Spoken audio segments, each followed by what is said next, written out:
My fiance dumped me months before our wedding because his mom said I wasn't good enough. "You're nothing without my son. He can do so much better," she hissed. I just sneered and walked away. Now, she calls me 10 times a day, sobbing and begging me to take back her broken, miserable son. I still can't believe I'm writing all this. 3 months ago, I was planning the happiest day of my life with Brett, my partner of 3 years. Now, I'm living in my best friend's spare bedroom, scrolling through apartment listings, utterly confused about how everything went so wrong. Brett and I met in 2021. We became inseparable within 6 months and moved in together after a year and a half. When I first met his parents, his dad, Walt, seemed nice, though a bit quiet. His mom, Susan on the other hand, grilled me about my background and family connections throughout dinner. She had a fake smile on her face, but her eyes were cold. When I mentioned that my dad was in construction and my mom was a school aide, Susan's expression changed slightly, and she quickly covered it up. Brett shrugged it off, saying she was just protective and old-fashioned and that he didn't care about such things. Love made me blind, and I believed him. Last year, Brett proposed to me at a cozy B&B upstate during a weekend trip. I was over the moon. We decided on a medium-sized wedding since we were saving for a house down payment. But right after we announced our engagement, problems cropped up. Susan insisted on meddling in every detail. At first, I thought it was helpful as she had connections with vendors and offered to help because I worked long hours. However, it soon became clear that she wanted to take over completely. The wedding venue I loved was too shabby in her eyes, the catering I chose wasn't up to the standard of their family events, and the wedding dress I adored, she said it looked cheap. Brett always said it was easier to go along with her than to argue. I reluctantly compromised to keep the peace, but it felt like being stabbed 1,000 times. My excitement for the wedding faded away, and wedding planning turned from a joy into a chore. About 3 months before the wedding, during a dinner at their house, the conflict reached its peak. Susan invited her friends, Rita and Angela. Halfway through the meal, I realized I was being paraded like a showpiece for their judgment. Rita suddenly asked where I spent my childhood summers. I thought she was joking, so I laughed and said my family's vacations were either camping at the state park or visiting my grandma in Ohio. After dinner, Susan cornered me in the kitchen. At first, she pretended to chat casually about Brett's ex-girlfriend, Melissa, who was from an influential family and had a vacation home in the Hamptons. Then she hinted that I would hold Brett back. When I confronted her, she dropped the act and bluntly said that I wasn't from the right background to help Brett's future. She said my lack of sophistication would embarrass him in important circles, and I didn't know how to socialize or make useful connections. I was so angry that I was shaking. She just sneered and said my reaction proved her point, adding that Brett deserved someone better. I stormed out, dragged Brett to the car, and told him everything. I expected him to stand up for me, but he just fell silent. After a while, he said his mom didn't mean it that way, and I might have misinterpreted her tone.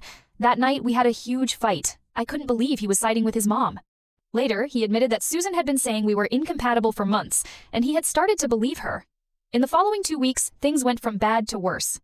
Brett became distant and worked late all the time. When he was home, he would pick fights about our relationship out of nowhere, saying things like our different backgrounds would affect raising kids or that I wouldn't be comfortable at his company events. Susan invited us to dinner again, claiming it was to make peace. Brett begged me to go, but when we got there was no apology. She spent the whole evening making snide remarks about my clothes, table manners, and the way I spoke. When Brett went outside to take a call, she leaned over and said coldly that I was nothing without her son and should leave before I ruined his life. I burst into tears, and she rolled her eyes, saying my emotional outburst proved her point. When Brett came back, Susan put on a concerned face and said I overreacted to her, well, meaning advice. I was completely heartbroken. In the car, I gave Brett an ultimatum. Either cut off contact with his mom until she respected me, or call off the wedding.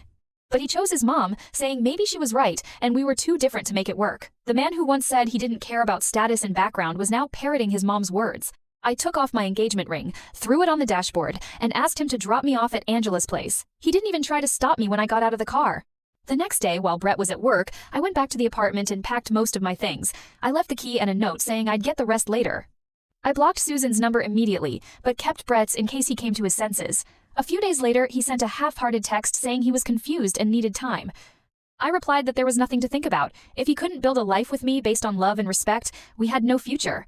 He then said we should take a break until after his big project and then reassess. 3 years of relationship, and he couldn't even break up properly. I told him not to contact me again.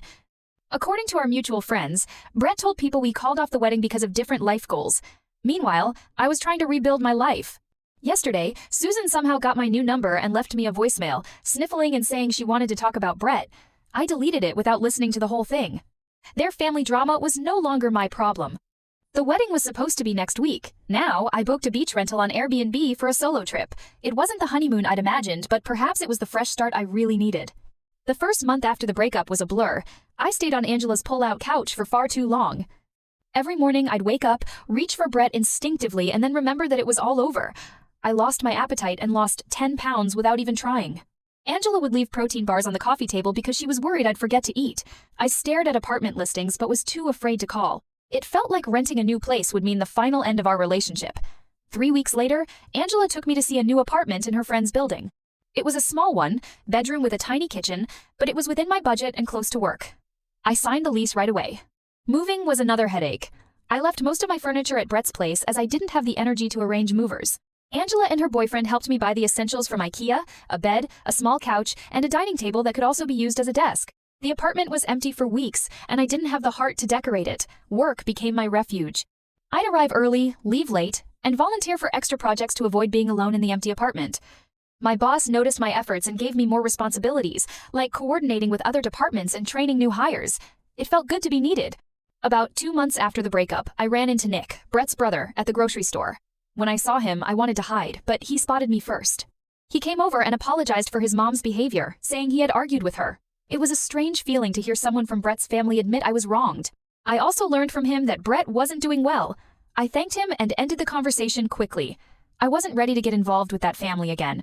A week later, my college roommate invited me to a party. I didn't want to go, but Angela pushed me out the door, saying I needed to get back to normal life. At the party, I met Matt. He was my roommate's cousin visiting from out of town. We got into a conversation and hit it off. At the end of the night, he asked for my number, and I gave it to him. Our first date was a casual coffee date on a Sunday afternoon. We talked easily, and for the first time in months, I didn't think about Brett for hours. Matt worked in a different field from Brett, lived in a simple apartment like mine, and had a normal family that didn't care about fancy vacations or social connections. When I briefly told him about my breakup, he just listened without giving empty advice. Around a month after the breakup, an unexpected opportunity came up at work. The company was restructuring and creating a new team. They needed someone to take on more responsibilities. My previous efforts were noticed, and my manager encouraged me to apply, though she warned it would be a stressful job with long hours. I was hesitant because I lacked confidence after the breakup, but I decided to give it a shot. The interview process was tough. 3 rounds of meetings with different department heads, a presentation, and a final meeting with upper management. I stayed up until 2 a.m. preparing. I didn't think I had a chance since there were more experienced candidates, but 2 weeks later, my manager called me into her office and offered me the position. I got a significant raise, which relieved my financial stress and allowed me to start rebuilding my emergency fund that was drained after the breakup. Just after learning about the promotion, I ran into Rita, Susan's gossipy friend, at the mall. I was shopping for work clothes when she saw me. She suddenly became overly friendly. After some small talk, she told me that Brett had lost his job. His big project had failed spectacularly due to missed deadlines and poor management. Rita watched my reaction closely while she was talking. She also said that Brett and Melissa had briefly gotten back together after our breakup, but broke up again quickly. She winked at me, saying I was lucky to get away. A few days later, something even weirder happened. I was having dinner with Matt at a new restaurant downtown. I saw Susan, Walt, and a couple I didn't know sitting across the room. When our eyes met, I quickly looked away. I thought she would ignore me or give me a cold look, but she walked straight over to our table. She greeted me with a big smile, complimented my appearance and new job, and even praised my outfit. I introduced Matt awkwardly. She forced a smile when she realized I was on a date, but still pretended to be friendly. Before leaving, she said everyone missed me and hoped we could catch up someday. I gave a non-committal response. Matt didn't say much, just commented that she seemed intense. A week later, Angela forwarded me a Facebook message from Brett. He asked how I was and if I was seeing anyone. Angela didn't reply as she knew I wouldn't want her to. I was uneasy about his sudden interest. From our friends, I learned more about Brett's situation. After losing his job, he moved back in with his parents and was living off them while job hunting. Susan's perfect plan for him had fallen apart, and she was in a mess. I tried not to think about them and focused on my relationship with Matt. Our relationship was developing steadily. We were taking it slow, and he often came to my place to help me decorate. We installed bookshelves and hung pictures, making the apartment feel more like home. My new job was challenging but fulfilling. Sometimes I was exhausted, but overall, I was proud of myself and felt that I deserved the opportunity. Last Friday, my peaceful life was disrupted again. When I was leaving work, I received a voicemail from an unknown number. I almost deleted it as a spam call, but something made me listen. It was Susan, crying and saying she had been trying to reach me. She said Brett was in a bad state and she knew she was wrong. She begged me to help. 6 months ago she looked down on me, and now she was pleading. I didn't call back and went to Matt's as planned, but her message kept replaying in my head. Matt noticed I was upset and asked what was wrong. When I told him, he didn't tell me what to do but asked what I wanted and what would make me feel better. This morning, I saw 3 missed calls from Susan and a text from an unknown number. I guessed it was Brett's new number. I haven't opened it yet. I'm really conflicted about whether I should have any more contact with them. It's been about a month since my last update and things have gotten even weirder. I have to vent. Last time, I mentioned that Susan left me a tearful voicemail, and I debated for 3 days before texting the unknown number, Brett's, to ask what was going on. I thought texting was safer. 5 minutes after I sent the text, the phone rang. It was Susan, using Brett's phone because I had blocked her. I almost didn't answer, but curiosity got the better of me, which was a big mistake. The Susan on the phone was completely different from the cold, hearted woman I remembered. Her voice was shaking, almost desperate. She started by asking about my well-being and complimenting my look at the restaurant, which made me feel creepy. Then she started to apologize. She admitted she was wrong, judged me based on superficial things, and regretted driving me away. She said Brett had been a mess since our breakup, spiraling after losing his job, drinking too much, and making bad financial decisions. When I asked why she was telling me all this, she said she thought I could help Brett because I was stabilizing for him. It was so audacious of her to go from looking down on me to thinking I was the solution. I calmly told her we were over and I had a new boyfriend. She dismissed my new relationship, saying it was just a rebound, and that Brett and I had a real history. Then she asked to meet for coffee to talk about Brett. Despite Matt's concerns, I decided to meet her, thinking it would bring closure, and I could see how desperate she was. When I arrived at the coffee shop, Susan was already there. She looked haggard, with her hair in a messy ponytail and minimal makeup. She had ordered my favorite drink, which made me feel strange, knowing Brett must have told her. The next hour was like a crazy show. Susan detailed Brett's downfall. After losing his job, he tried to maintain his lifestyle, drained his savings, made a bad investment in a friend's startup, and maxed out his credit cards. Now he was living in his old room, sleeping until noon and barely looking for jobs. I waited for her to directly ask me to get back with Brett, but instead, she was manipulative, saying things like, Brett was at his best with you, and you could always motivate him. When I reminded her of how she used to look down on me, she even shed a few tears, saying she was wrong and should have valued my steadiness more. I almost laughed at her hypocrisy.